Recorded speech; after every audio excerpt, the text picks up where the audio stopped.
Capítulo 7. A esta altura del viaje, Cassandra, medio embobada de tanto contemplar bellezas, quiso contactarse con su familia y sabía que debía llamar pronto a Horacio, pues debían encontrarse dentro de poco a programar la próxima semana. Llamó a su casa conmoviéndose de escuchar las voces de Ignacio y Rodolfo al otro lado del teléfono. Estaban eufóricos de poder oírla. La semana se les había hecho eterna sin ella, a pesar de que su padre los había mantenido entretenidos y vigilando sus deberes escolares.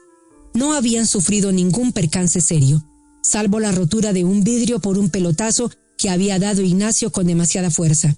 Renata ya lo había reemplazado por uno nuevo. También habló con ella, que la tranquilizó para que prosiguiera su viaje en paz, pues todo estaba en orden, y Antonio se había mostrado bastante colaborador. Su madre también los había visitado y volvería el fin de semana para quedarse con ellos. Respiró tranquila, enviándoles cariños y abrazos que retribuyeron, agregando algunos encargos de presentes que no dejaría en el olvido. Cassandra sonrió conforme, y luego de despedirse llamó a Horacio para fijar un encuentro. Como no estaba en su casa en ese momento, decidió llamarlo más tarde. Por ahora, tenía hambre y ya era hora de comer algo en algún restaurante, antes de partir a Florencia nuevamente. Esperaba poder visitar algunas viñas del Chianti, antes de partir a Siena, que era su último destino, al que quizás invitaría a Horacio si estaba disponible y aún quería conducir. Pensó acerca de sí misma, dándose cuenta que era posible delegar en otros sus responsabilidades habituales con los niños, y descubrió además que eso de sentirse insustituible era una cosa que nada la favorecería. Hoy parecían todos querer cooperar con ella, hasta los mismos niños. Estaba encontrando al fin la libertad que necesitaba y sintiéndose como nunca feliz de existir en medio de todo ese paisaje, con esos viñedos y construcciones antiguas, respiró nuevamente la calma que había venido a buscar a este lugar. Cerca de San Giovanni encontró un sitio bastante agradable donde saboreó unos fagioli all'uccelletto, consistentes en un plato de judías blancas con carne de cerdo y condimentadas con salsa de tomate, salvia y ajo. Le pareció una comida muy abundante y no pudo acabar de comerse todo. Por fin pudo contactar a Horacio y le planteó la posibilidad de encontrarse en Florencia para ir juntos a Siena. Horacio aceptó la idea e incorporó al grupo a Emily, su nueva amiga americana, a lo que ella, Cassandra, no puso ningún reparo, sintiéndose aún más cómoda de ir en un grupo. Estaba algo cansada de manejar, por lo que decidió postergar su viaje a Il Chianti para su regreso de Siena. Buscó un buen hostal, dispuesta a alojar esa noche antes de proseguir al día siguiente hacia Florencia. Estaba casi a mitad de camino. Se sentía contenta y satisfecha con lo que había conocido hasta ahora. Más tranquila después de haberse contactado con su familia y saber que estaban bien. Ahora pensaba dormir relajada, después de cenar en el hostal y beber un buen vino. Al entrar al lugar, le confirmaron su reservación para el alojamiento y cena. Su habitación tenía una hermosa vista hacia el valle, donde se distinguían los olivos, que producían el mejor aceite de oliva de la región. La atendió una señora de edad avanzada que por su paso tranquilo y manos cálidas en algo le recordaba a su madre. Se sintió aún más en casa. Ella le conversó un poco de su historia y le contó que en ese instante solo se alojaban allí una pareja de turistas y un profesor de arte que no hablaba bien el idioma. Los conocería seguramente a la hora de la cena. Se arregló poniéndose un vestido elegante pero sobrio que hasta ese momento no había estrenado aún. Su collar de perlas le otorgaba a su largo y estilizado cuello un aspecto señorial que la hacía sentirse curiosamente bien, ajena a lo que habitualmente vivía. Acá todo ocurría a otro ritmo, como fuera del mismo tiempo, en otra época. Se dirigió hacia el comedor donde estaba la pareja de enamorados, probablemente celebrando su luna de miel. Se sentó lejos de ellos para no entorpecer su intimidad. Luego de estar allí, le trajeron un aperitivo que degustó con mucho placer, escuchando una cítara que tocaba un hombre de la aldea que por las noches se paseaba por distintos lugares encantando a los transeúntes con música característica del lugar. Cuando se apresaba a ordenar su cena, quedó atónita ante la aparición repentina de la persona que menos esperaría encontrar allí. Era Fernando, el mismo del semáforo, de los días en la playa, de la Facultad de Artes. Estaba allí frente a ella, no pudiendo creer tampoco tenerlo enfrente. Esto ya era demasiado, un anhelo que solo podría haber anticipado en sus oníricas imágenes. No podía creerlo. Cassandra, con su aliento paralizado, con el trago a medio beber y temblando como una chiquilla quinceañera. Fernando, a su vez, inmóvil, sin saber qué hacer. Es interrumpido por la anfitriona del lugar, quien lo invita a acomodarse, y en ese momento él le contesta que prefiere sentarse junto a esta joven, en un gesto que podría haber reflejado cierto atrevimiento si no fuera porque ya se conocían. Se sentó a su lado sin preguntar nada. Le tomó su mano. Estaba algo helada. Sintió su cuerpo cerca y la inconfundible atracción que experimentaba cada vez que estaba cerca de ella. Después de saludarla con un beso, le habló. «Tenía que verte. Sé que parece descabellado, pero cuando me contaste que querías estar en Florencia, solo soñaba con estar contigo acá, y partí con la esperanza, si no de encontrarte, por lo menos imaginarte en aquellos sitios donde me habría gustado estar junto a ti. El sueño se ha hecho realidad, como aquella vez en que te vi después de tanto tiempo». «Esto es de locos», agregó Cassandra. «Realmente no lo puedo creer.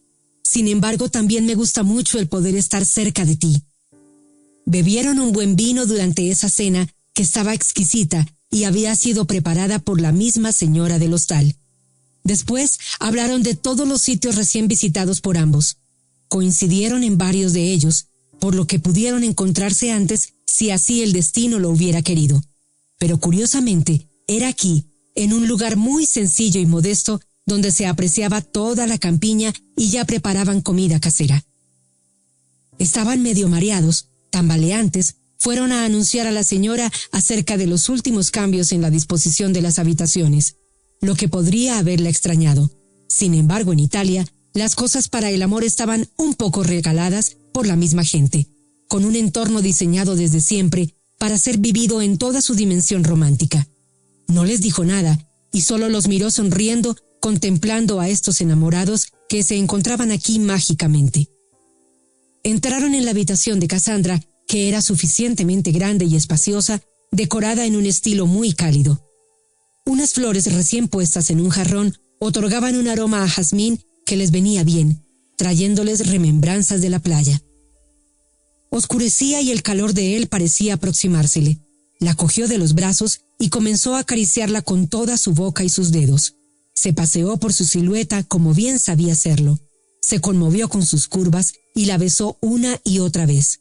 Se amaron esa noche como nunca, durmiéndose luego juntos y abrazados, disfrutando de un regalo que solo Italia era capaz de ofrecer con su encanto.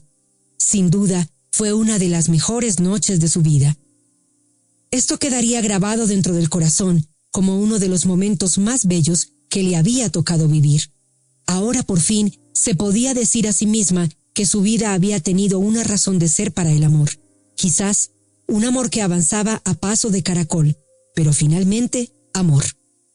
Con Fernando, este amor y su pasión era la síntesis de todo lo avanzado en mucho tiempo. Él le ayudaba a sentir y comprender la importancia que tenía lo corporal dentro de ese camino del conocimiento espiritual. La fusión de los cuerpos tenía mucho que ver con la síntesis y con el aprendizaje final. No era fácil en la vida encontrarse con aquel que se acoplaba tan bien en cuerpo y alma. Para muchos, pensó, esto era algo en los días actuales poco posible de ser vivido. Había que tener mucha paciencia, demasiada quizás. Ella, en el fondo, era un tigre, no un caracol. Siempre se sintió cómoda, dando trancos largos, pero ahora estaba aprendiendo a ir a otra velocidad y de otra manera. El amor en este tiempo respondía a nuevas leyes. Solo si aceptaba aquellas, podría experimentar algo de esta gratitud del amor en el tiempo que le quedara de vida. Si se angustiaba por buscar fórmulas lineales, como en el pasado, sin duda iría de nuevo al fracaso y la frustración. Esto incluiría su visión de pasar desde un tiempo lineal, dado por un estresante calendario gregoriano, hacia una visión de tiempo en espiral, regido por los ciclos de la naturaleza. En este encuentro con Fernando, su tigre de agua se había podido encontrar cuerpo a cuerpo con él en una lucha sin vencedores, solo durmientes plácidos. Esperaba retomar el ritmo de su caracol por la mañana cuando se definieran los nuevos destinos del día. El amor para Cassandra, como para Hopkins, el tiempo en el plano de la física, se estaba rigiendo por los nuevos parámetros, los de la incertidumbre, con la única certeza de que el amor era algo incierto y mientras pudiera vivirse, había que vivirlo, pues era un bien cada vez más escaso, que muchas veces estaba destinado a morir o transformarse en otra cosa tarde o temprano. Conforme pasaban los años, la gente parecía conformarse con migajas de amor, y vivía más bien de recuerdos de lo que fue, de lo que no fue y de lo que pudo ser, o con fragmentos de amor dividido por las exigencias de las nuevas necesidades, para sobrevivir en una selva superpoblada y caótica. Envidiaba de buena manera a aquellas parejas de ancianos que, tomados del brazo, caminaban por alguna plaza o por alguna playa.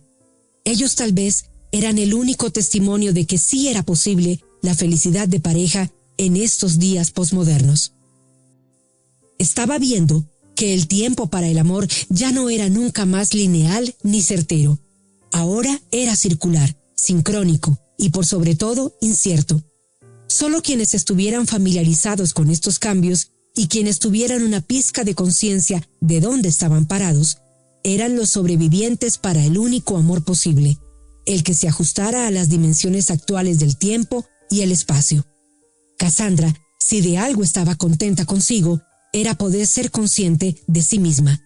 En eso consistía su forma de vivir la realidad, aprendiendo constantemente de ella misma, porque en el fondo era una eterna aprendiz. Fernando, en cambio, no necesitaba estar consciente de nada, simplemente vivía cada momento a plenitud. Eso le gustaba de él, esa liviandad, ese sentido dentro del movimiento que daba a su vida. En el fondo, él sí era un eterno niño creativo, alguien que parecía estar contento a su lado, que la escuchaba y cuidaba, que la seducía y la hacía sentir plena mientras estaba junto a ella y también soñar con él cuando no estaba. Se podría haber pasado soñando la vida entera con un impredecible Fernando, capaz de viajar desde lejos justo en el momento en que ella estaba allí, y más aún, encontrársela sin planificar nada, todo por azar. Ese era Fernando, y con su modo de ser, ella podía ser muy feliz, todo lo feliz que se podía ser en el mundo de hoy. Se fueron juntos a Florencia para encontrarse con Horacio y su amiga americana, de modo de poder partir a Siena. Esta vez serían 4 los viajeros y estarían muy bien acompañados. Almorzaron todos juntos, luego partieron rumbo a Siena.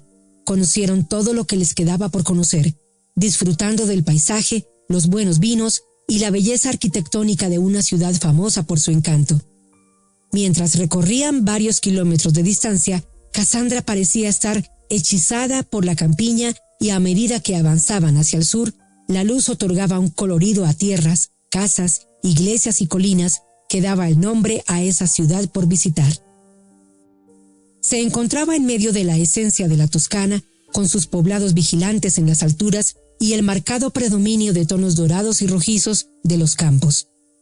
Las curvas del camino, enroscándose, le recordaron la imagen de un caracol, y en este mismo instante quiso haberse bajado del auto y caminar a paso lento junto a Fernando por intermedio de los árboles y detener allí el tiempo. Como si hubiera adivinado sus deseos, Horacio detuvo el motor del vehículo y sugirió bajar a degustar unas trufas blancas bajo las sombras de un árbol. Fue muy bienvenida la idea y se aprestaron a recoger algunos de esos deliciosos frutos. Como no había mucha gente, pudieron apreciar de lejos la abadía de San Galgano y fotografiarla. Cassandra pensaba en la situación de Fernando y si realmente estaba tan solo como parecía.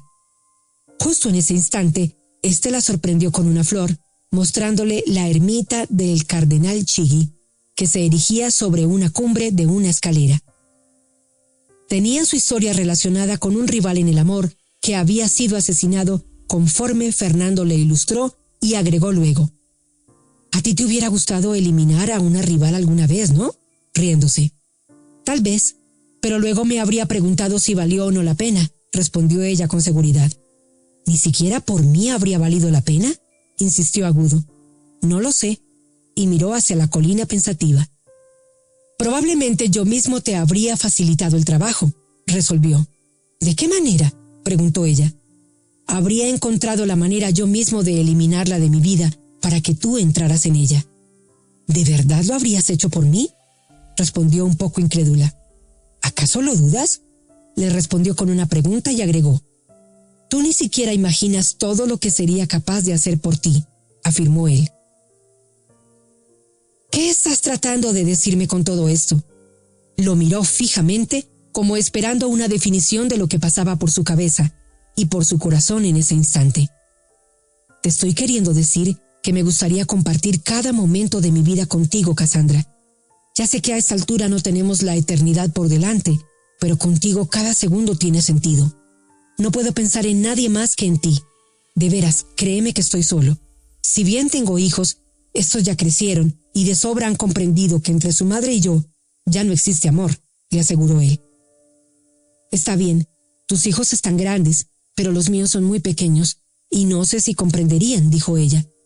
De cualquier modo, no tienen nada que comprender. Si quieres, vivimos solo nuestro romance y no los involucramos a ellos, buscando una solución y como temiendo su marcha atrás. Está bien, eso sería mejor, dijo ella, aunque el sueño de vivir juntos parece ser algo imposible en este momento de nuestras vidas. Tal vez, pero dime, ¿para alguien en este mundo eso es tan irrealizable? Para personas muy afortunadas creo que sí. Son pocas, pero las hay. Una cosa es el romance, mi amor, pero otra muy distinta es la convivencia, le dijo ella dudosa. ¿Y tú qué prefieres?, preguntó Fernando. Contigo el romance, sin duda, respondió. Entonces, tendrás todo el romance que quieras. Estoy a tus órdenes. Por fin, soltaron ambos una carcajada y se disipó la nube grave de la conversación. Se abrazaron y caminaron colina abajo para separarse un poco más de Horacio y la gringa. Contemplaron la puesta de sol y descubrieron en ese instante que su destino estaba junto al otro. Comprendieron que las palabras no tenían más sentido que el de encasillar la atingencia dentro de un patrón lógico, lo que parecía ahora fuera de todo control racional. Por primera vez en su vida, se daba cuenta que podía entenderse mejor con alguien de otro modo y con sentido del humor. Capítulo 8. Cada vez que llegaba más al sur de algún territorio que visitaba, Cassandra solía recordar un poema, aquel que decía, el sur también existe, aunque el norte es el que ordena, o algo así. Tenía la impresión que siempre en el sur, de donde fuera, se encontraba con unas cuantas verdades, y esta no era la excepción. Se le estaban revelando varias interrogantes que antes de partir hacían confusa su existencia. Tal vez, en este camino que le tocaba recorrer ahora, estaba lleno de sorpresas, pues estaba tomando el tiempo y la vida de un modo menos grave. Estaba descubriendo la importancia que tenía el humor y los momentos vividos con mayor liviandad y soltura. Por primera vez, Cassandra estaba realmente viviendo. Había sido por años prisionera de una cabeza fría que no acostumbraba a dar pasos en falso. Ahora, por primera vez, se atrevía a equivocarse, a mostrarse sensible y con menos máscaras. Por fin reconocía el afecto como una necesidad enorme en ella y estaba dispuesta a llenarse de él. Lo necesitaba.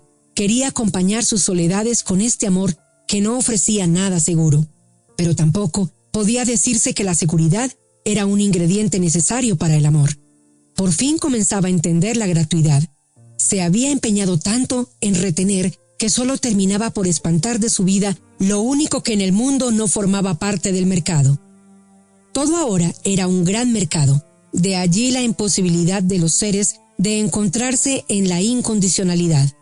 El asunto era no confundir más las cosas, pues de hacerlo, todo volvería a su rutina habitual. Ahora era tiempo para disfrutar, y después de detenerse en la imagen de repliegue sobre sí mismo, como un caracol que ofrecía el paisaje de Montalcino, bebieron un vino de la zona que había sido añejado por años. Saborearon unos jamones y embutidos en la pequeña Piazza del Popolo. Luego partieron hacia Montepulciano. Al entrar en la iglesia de San Biagio, que databa del año 1529, se sintieron transportados hacia la época renacentista. Comprendieron la perfecta dimensión de sus proporciones y el efecto que produjo en ellos toda su sobriedad. Después, tomaron algunas fotografías del lago Trasimeno, que brillaba como un espejo lejano. Al regresar, se encontraron con toda la hermosa arquitectura de Siena, el Duomo elevándose hacia el cielo, como lo hacían todas las construcciones medievales y renacentistas. Siena era una verdadera maravilla, sus quesos y señoras trasladándose hacia los campos. Tal vez lo único traumático dentro de su historia era su fama de haber sido el lugar donde antiguamente se recaudaron los impuestos de la cristiandad y excomulgaron a quienes no pagaran so pena del infierno. Su arte gótico era famoso y objeto de admiración por todo el mundo. Tal vez aquí tendrían que venir ciertos especímenes de su país que se resistían a perder en impuestos lo que ganaban a destajo.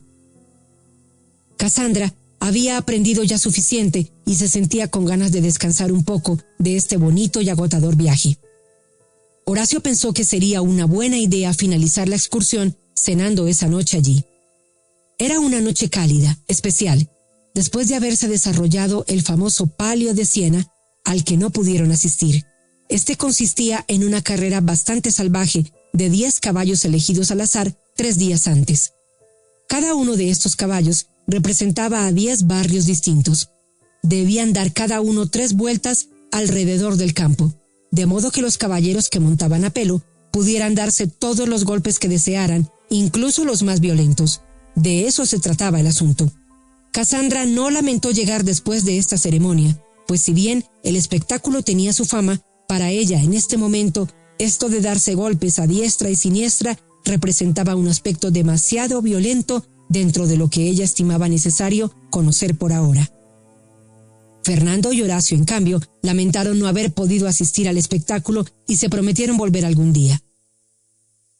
Emily seguía al grupo, sin importarle dónde fueran, y reía con cada frase emanada de Horacio, soltando una carcajada que a Cassandra ya parecía un poco estúpida. Esa noche cálida se sentaron al aire libre, entre el palacio y la torre que daban al escenario la fuerza para percibir lo recorrido.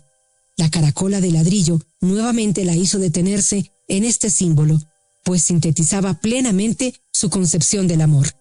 La magia del lugar, el vino y Fernando acariciándola, le permitían comprender toda la dimensión de este momento. Por fin estaba encontrando su equilibrio afectivo. Descubría a cada instante el valor que tenía cada momento. La poesía de sus pasos junto a los de él la llevaba hacia sitios de su corazón desconocidos y sorprendentes. Al mismo tiempo, estos livianos amigos compartían junto a ellos esta parte del viaje que sin duda los hacía alejarse del tensionante mundo en que vivían, salvo Fernando, que por su oficio de pintor y escultor podía vivir estando un poco ajeno a las miserias del mundo actual. Aún creía en el arte, en el poder que tendría éste en pacificar un mundo caótico. Pero a diferencia de Antonio, quizás el arte le brotaba desde los poros como un impulso natural, carente de razón lógica alguna, una suerte de primitivismo, que era parte de su misma esencia, y no un escenario artificial para caricaturizar a la sociedad del momento. Cassandra no podía sentirse más satisfecha con su viaje. Había podido exponer sus trabajos y al mismo tiempo, en las semanas venideras, antes de partir a Chile, haría los últimos contactos para poder unirse a una organización mundial de periodistas y así poder llevar a su país los adelantos que seguramente harían del periódico uno de los medios informativos vanguardistas.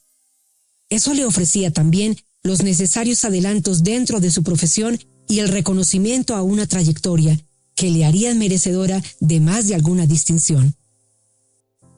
Horacio estaba muy contento con su aporte y le ofreció un ascenso desde su actual cargo, lo que también a él le permitiría delegar muchas responsabilidades que hasta ahora le habían impedido realizar determinados proyectos en Francia dentro de su ámbito profesional. Por otro lado, Emily había sido una buena acompañante y más que eso, pues quedaron tan entusiasmados el uno con el otro que decidieron verse pronto en París, bajo excusa de intercambios de índole laboral. Cassandra y Fernando no se tragaron el cuento, pues se daban cuenta perfectamente del flechazo surgido entre sus amigos. Tal vez por esa razón simpatizaron tanto y pudieron hacer de este viaje algo más que placentero para todos. Fue un encuentro bastante casual y por lo accidental de su origen tuvo todo lo grato que les deparó el aventurarse en estas pequeñas vacaciones, dentro de una jornada que se suponía para Horacio y Cassandra debería tener un carácter estrictamente periodístico. Bueno, Esa era la ventaja de la profesión. No estaba tan claro el límite de entre recorrer países por mero placer o mostrar a los lectores esos lugares como destinos turísticos en el suplemento vacacional. Tendrían una buena excusa y al mismo tiempo contaban con una buena cantidad de material digitalizado con fotografías de numerosos sitios de gran atractivo para el visitante. Solo la Maremma debería esperar para ser retratada y disfrutada por ellos. No alcanzarían a visitarla como habían pensado hacerlo, salvo Fernando, quien tenía un asunto pendiente allá. Siena sería el destino final para regresar pronto a Roma, donde en los días venideros el trabajo que les esperaba era una tarea ardua. Emily los acompañaría aún de regreso a esta. Sin embargo, Fernando solo podría reencontrarse con Cassandra en Chile, pues él debía proseguir hacia Porto Santo Stefano, en la Maremma, donde podría realizar algunas obras en lo que le quedaba de permanecer en Italia, y antes de partir a Francia, donde participaría en algunas exposiciones importantes. Muchas veces, él repartía su estadía viviendo algunos meses en Europa y el resto en Chile. Si bien había pensado después de su separación radicarse en Francia. Su encuentro con Cassandra había cambiado todos sus planes. Ahora, solo anhelaba poder verla y si bien ella no aceptaba aún la idea de que vivieran juntos, pensó en convencerla para que accediera a esto. Sabía que para poder pintar necesitaba de un espacio tranquilo y en soledad. Por ese motivo, una buena idea sería la de trasladar su taller a un sector cercano donde vivía Cassandra, si a ésta no le molestaba aquello. No vivirían en la misma casa, pero podrían verse bastante seguido y cuando se les diera en gana. Eso permitiría a su vez que Cassandra tuviera un mundo aparte que no se viera entorpecido por su ajetreo diario, por el estrés que ocasionaba el mundo de las tareas diarias. También podría estar con los niños de manera continua y recibiendo de su familia todo el amor y cariño del que no podían prescindir ni ellos ni ella misma. Había encontrado sin querer y gracias a Fernando la fórmula ideal para compatibilizar el amor de pareja con el de madre. Sin duda, una tarea complicada en el mundo de hoy para muchas mujeres que trabajaban fuera de su casa, cuestionándose si esto valía de verdad la pena. Para ella todavía tenía sentido. No se imaginaba permaneciendo sola en el hogar sin conocer más mundo que ese. Si bien no negaba que en varias ocasiones se había sentido anhelando un poco lo que vivían aquellas otras mujeres que todavía podían dedicarse a algún pasatiempo no remunerado sin moverse de sus guaridas, pudiendo darse cuenta que aquellas también necesitaban algo del mundo de las que trabajaban fuera, pues de algún modo el continuar siendo dependientes muchas veces las colocaba en una situación desigual. La tarea en el futuro quizás sería a su parecer encontrar un equilibrio entre el hogar y el trabajo, pero eso requería de nuevas fórmulas, tipos de jornadas y valoración de ambos mundos. Por otro lado, nada se había reflexionado en el encuentro periodístico acerca del efecto que en los hombres tenía esta incorporación de la mujer como posible competidora en aquellos campos tradicionalmente propios de ese sexo. Sin duda, sus identidades y roles estaban siendo profundamente cuestionados. Había a su juicio todo un movimiento masculino muy celoso de este poder que estaba tejiendo secretamente formas inusitadas de supervivencia. Claramente sentía que los hombres de hoy en algo estaban cambiando sustancialmente y eso, si en algo la preocupaba, solo era en la medida que sus dos retoños, Ignacio y Rodolfo, pertenecían a dicho género. Esta nueva fórmula ideal que ella misma había descubierto en alguna medida podía apoyar la tesis de que el hombre en el hogar era un ser prescindible. Eso la asustaba un poco, pues pensaba que en su país la sociedad se estaba conformando por una organización básicamente de ese tipo. La idea del padre ausente era un legado que había quedado desde épocas remotas, en que el mito parecía confirmar la idea que la fuerte en esa sociedad debía ser la mujer. Los recientes episodios en los estadios y las elecciones que dieron el triunfo a sus últimos gobiernos habían dado favor a la mujer como una mejor sobreviviente dentro de una sociedad que se hacía cada día más compleja y menos feliz. Sin embargo, aún quedaban resabios de fuertes estructuras conservadoras que seguían minimizando su lugar en los sitios de poder. El periodismo se anunciaba ahora como una fuerza que podría incluirlas sin tener que transformarlas en objeto de la imagen de consumo. La única inquietud que se le planteaba como un problema sin solución era el tipo de educación que debería dar a sus hijos para no repetir su misma historia, con el dolor que esto podría acarrearles. Entonces, recordó la frase de Valentina, su amiga del alma, quien le dijo una vez que ella tenía pavor de equivocarse. Quizás Dios le había ahora puesto en medio de su camino a Fernando para que aprendiera de él precisamente todo lo que a ella le costaba aceptar. Aceptar que el amor ya no iba a paso de tigre, sino que de caracol. Le parecía una manera quizás distinta de entenderlo todo de otra manera. Quizá la vida corría a paso de tigre, pero el corazón tenía un ritmo diferente. Exigía ir más lento, como un caracol, que permitiera de cuando en vez encontrarse con el amor. Ya los seres humanos no marchaban juntos en su complementariedad, pues la vida misma estaba intervenida por complejos elementos que la asediaban.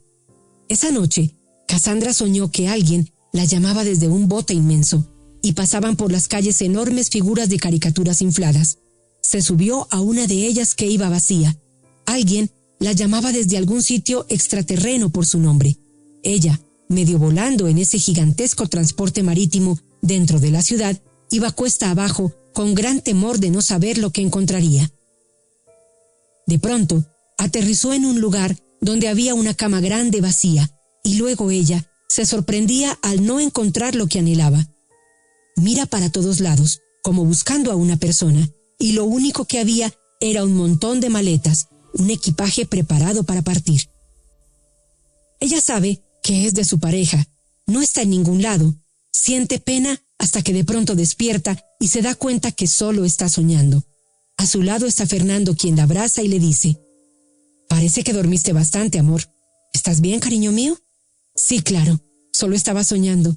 Qué bueno es que estés aquí», le contestó ella. Sentía que de algún modo este sueño le estaba anticipando la separación de él y su próximo regreso a Chile. Extrañaba su casa, sus hijos, pero tenía la sensación de que Fernando también era parte de ella. Ya no sentía temor, solo le gustaría haber podido permanecer junto a él. Sabía de todos modos que volverían a verse por mucho tiempo más. Parecía haberse consolidado entre ellos una relación muy profunda, una amistad que la hacía sentirse cómoda y con ganas de reír nuevamente. Había desaparecido su antiguo temor a la soledad. Nunca más estaría sola, aunque debiera separarse de la gente. Comprendía ahora por fin que esa había sido su dolencia fundamental. Ahora la vida, con todas sus elecciones, le enseñaba que las separaciones no eran para siempre, que los acontecimientos se sucedían relacionados con el único sentido de aprender algo de sí misma. Aún creía que podía existir una vinculación espiritual y una vinculación física con alguien. Sin embargo, era Fernando quien le desbarataba ahora su vieja teoría acerca de los compañeros del espíritu y los de la materia por separado. Todo era uno, y por fin veía que existía un ser humano en el planeta que se le ajustaba completamente, elevándola por los cielos hasta el infinito.